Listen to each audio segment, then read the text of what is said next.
2006 Mustang with a 4.0. Gonna do an oil and filter change. First thing you want to do is open your hood. Make sure it opens. And then if you're gonna drive it on ramps, drive it on ramps. Make sure you block the back tire so it doesn't roll back over off the ramps. If you're gonna jack it up with a jack, make sure you use jack stands. If you gotta lift it up. That's great. So you wanna get it up in the air. Okay, you got your car in the air. What you need to do is get yourself a 5/8 socket, 6-point, or a 6-point wrench. 12-point work too, but they always strip the heads off. So, but anyway, counterclockwise, loosen it up, and then you want to remove the plug from the bottom of this pan right here, right there, okay? Center of the drain pan.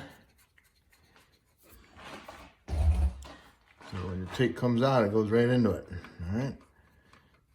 You don't want to make a mess. Always make a mess. All right, now it's draining, okay? Make sure you got your gasket. Look at your gasket. If you got any problems with it, replace it.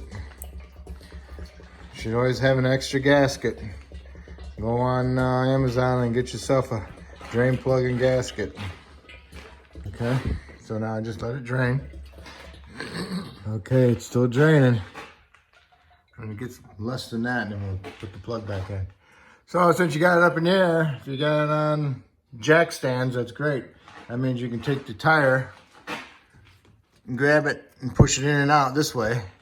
Do it like at 3 and 9 on the outside. See if you get any play out of your ball joints. Ball joints or tie rod ends, okay? You hear that?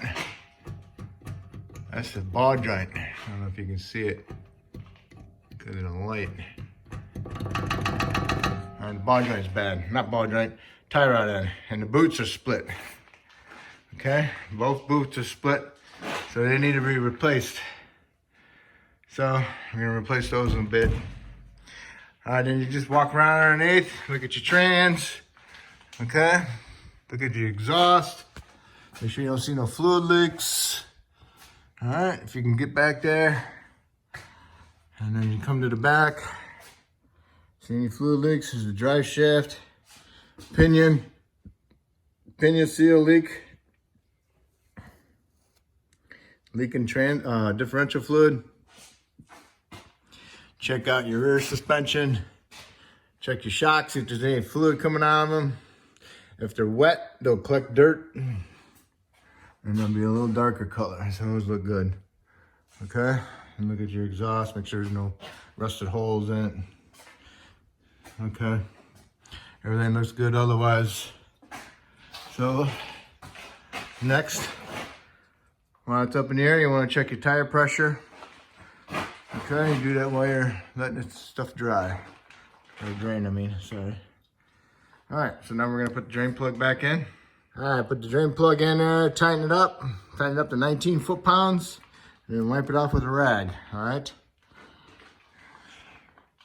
And then you go over to the oil filter on the passenger side. It's above here, it's up there, it's all wet.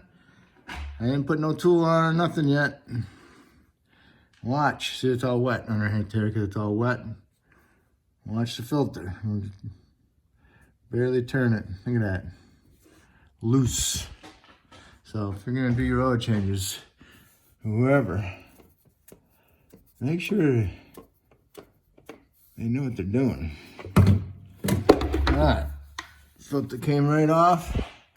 Go up there with a rag on the housing where the filter goes, wipe it off, make sure there's no O-ring stuck on it or a gasket from the filter, and make sure your new oil filter has a gasket O-ring on it also.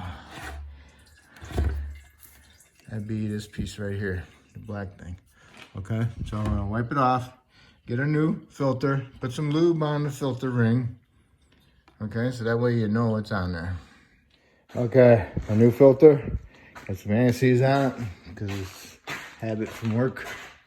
All right, Wiped it off. Put the filter up there. Get it started. All right.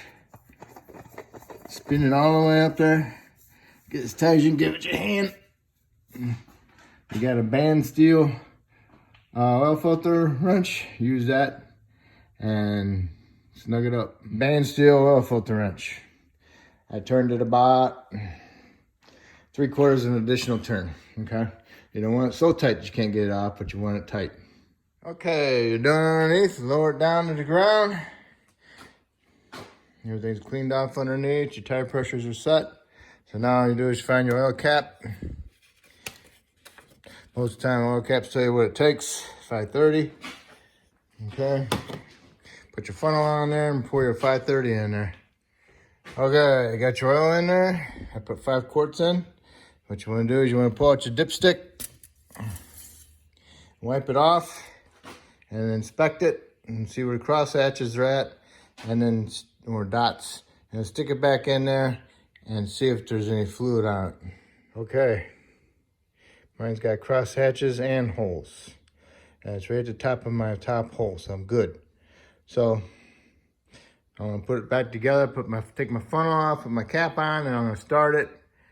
And then I'm gonna shut it off, and I'm gonna reinsert my dipstick and double check my fluid level. Okay, I started it, shut it off, restuck it in there. I need more fluid, so I'm gonna put a half in and see what that reads.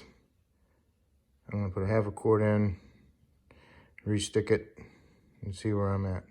Okay, so I put a 1/2 quart more in it, so I got 5.5 quarts. It's right in the middle, perfect. Okay, dipstick's back in, oil cap's on. Time to check your fluid levels. Brake fluid, it's right there. See the discoloration is black. Power steering, look at it. Make sure you can see it. Same thing, discoloration. That's good. Inspect your coolant. All right, I did some work to my coolant, so I gotta double check that after it's warm.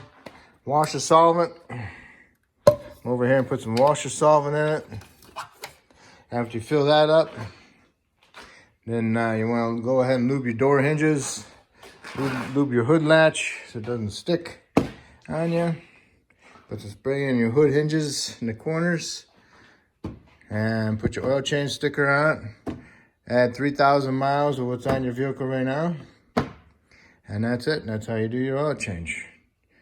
If I helped you do the oil change, that's great. If you could subscribe to me, that'd even be better. And if you already subscribed to me, that's great. Okay, thank you.